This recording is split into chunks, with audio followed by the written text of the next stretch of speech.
Family reunions are supposed to be about bringing people together, not pushing them apart. But my sister-in-law had other ideas, until her carefully crafted image of perfection came crashing down in front of everyone.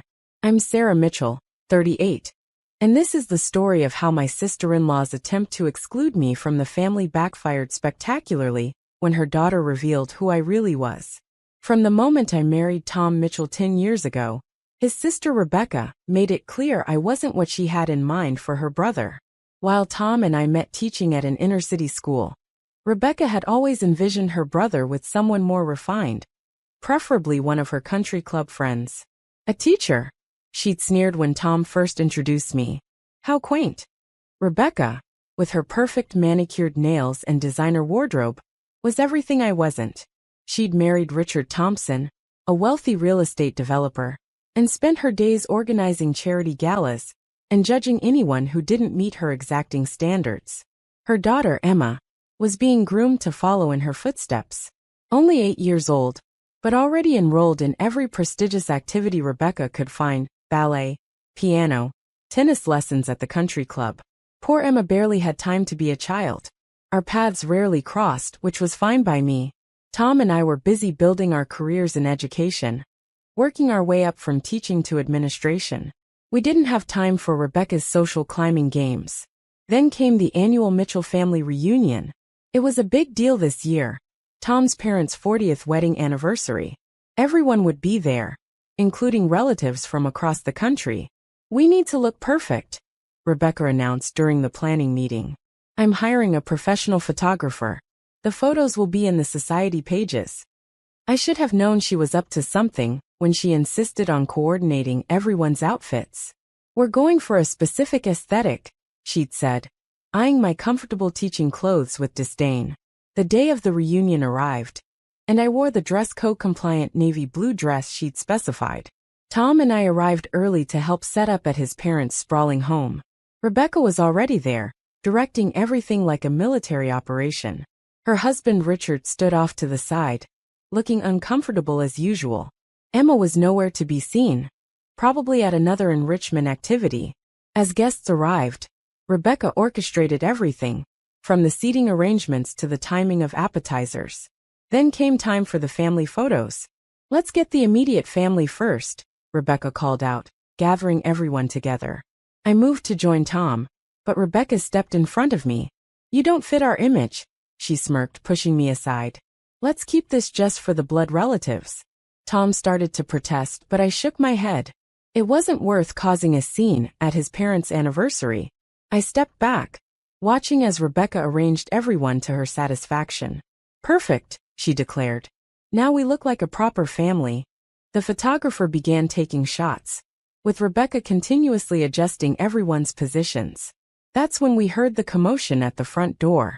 Emma came running in, still wearing her school uniform, her face lit up with excitement. Mom, she called out. You'll never believe it. I just found out who my new principal is.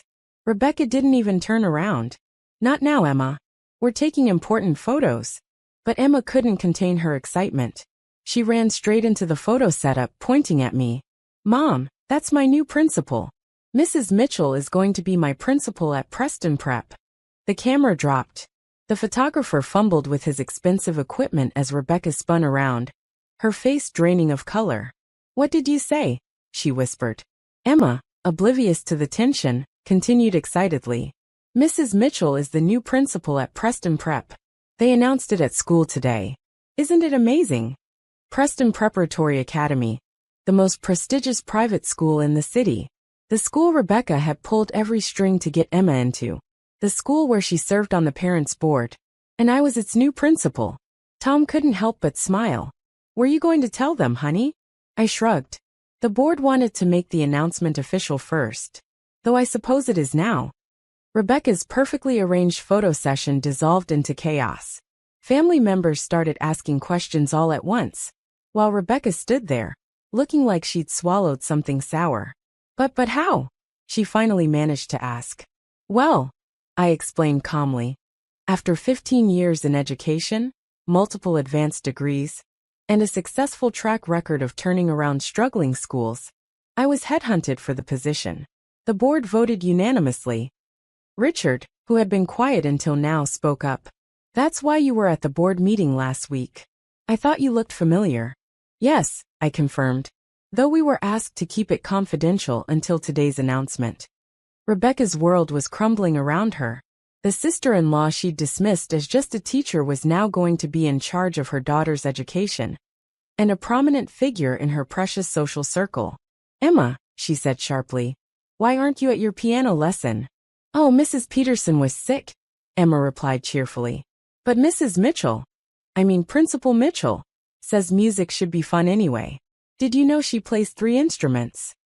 I did classical piano, violin, and cello, though I'd never mentioned it to Rebecca. It hadn't seemed relevant to her narrow view of me, as just a public school teacher. The photographer, having recovered his camera, cleared his throat. Should we continue with the photos? Yes, Tom's mother said firmly, giving Rebecca a pointed look. With all of our family members. Rebecca had no choice but to watch as I was ushered into the center of the family group. Emma insisted on standing next to me, chattering about her ideas for the school's music program. As the photographer started taking pictures again, I could see Rebecca's mind working, trying to figure out how to salvage her social standing. Finally, she plastered on a fake smile. Sarah, darling, she said loudly, you should have told us about this wonderful news. We must celebrate. But the damage was done. Everyone had seen her true colors, and no amount of backpedaling could erase that moment. The weeks that followed were interesting to say the least. Preston Prep was abuzz with the news of their new principal. Parents who had previously known me only as Tom's wife suddenly discovered my impressive educational background and achievements. Rebecca, meanwhile, was doing damage control. She started showing up at my office with coffee and pastries, trying to act as if we'd always been close. Sarah, I hope you know those photos were just a silly misunderstanding, she said during one such visit. Of course your family. I let her squirm. Of course. Just like I'm sure your comment about me not fitting the family image was also a misunderstanding. She had the grace to look embarrassed. Emma, on the other hand, was thriving. Free from some of her mother's more excessive expectations, she started showing real talent in music, not because she was forced to practice, but because she genuinely loved it. Principal Mitchell, she'd say, popping into my office during lunch breaks. Can I show you what I learned in music club? The music club was one of several new programs I'd introduced at Preston Prep, focusing on making learning enjoyable, rather than just another box to check on the path to social perfection. Rebecca wasn't thrilled about these changes at first. But what about the traditional Preston Prep way? She protested during a parent-teacher meeting. The traditional way got us ranked 15th in the state, I replied calmly. My methods have already moved us up to 3rd, and we're still climbing. She couldn't argue with success, especially when Emma's grades improved along with her happiness. The real turning point came during the annual school fundraiser.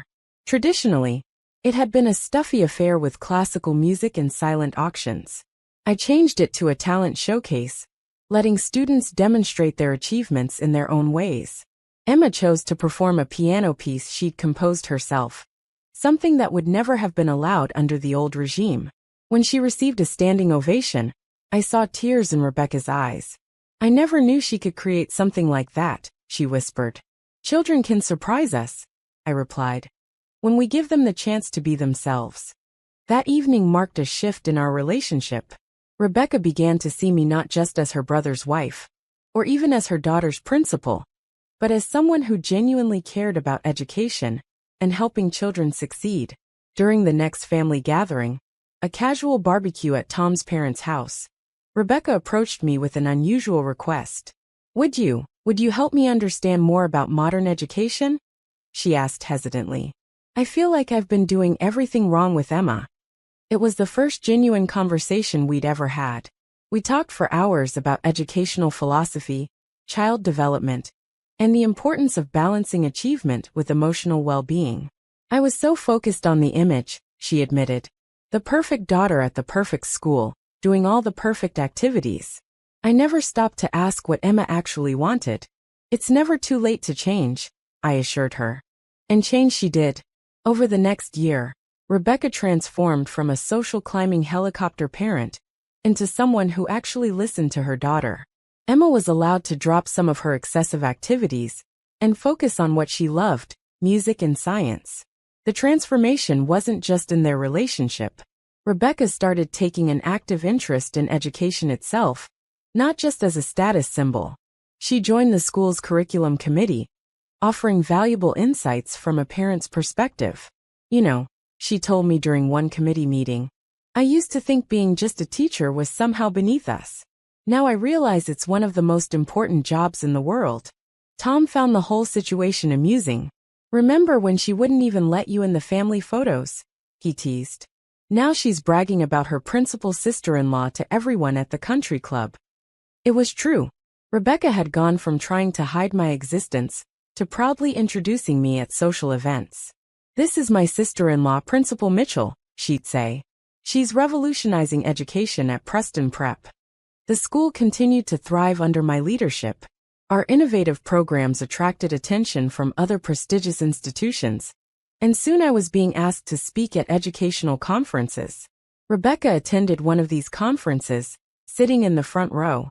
When I spoke about the importance of seeing each child as an individual rather than a reflection of their parents' ambitions, I saw her nodding in agreement. During the next year's family reunion, again at Tom's parents' house, things were very different. Rebecca wasn't orchestrating perfect photo opportunities or coordinating outfits. Instead, she was helping Emma set up for a mini concert in the garden. Emma's going to perform the piece that won her the state competition, she announced proudly. Sarah helped her prepare for it. As Emma played, I watched Rebecca's face. Gone was the rigid pursuit of perfection, replaced by genuine joy in her daughter's happiness and achievement. After the performance, as everyone was mingling and taking casual photos, Rebecca approached me with tears in her eyes. I owe you an apology, she said. Not just for the photos last year, but for everything. I was so wrong about you, about education, about what really matters. We all grow, I replied. That's what education is all about.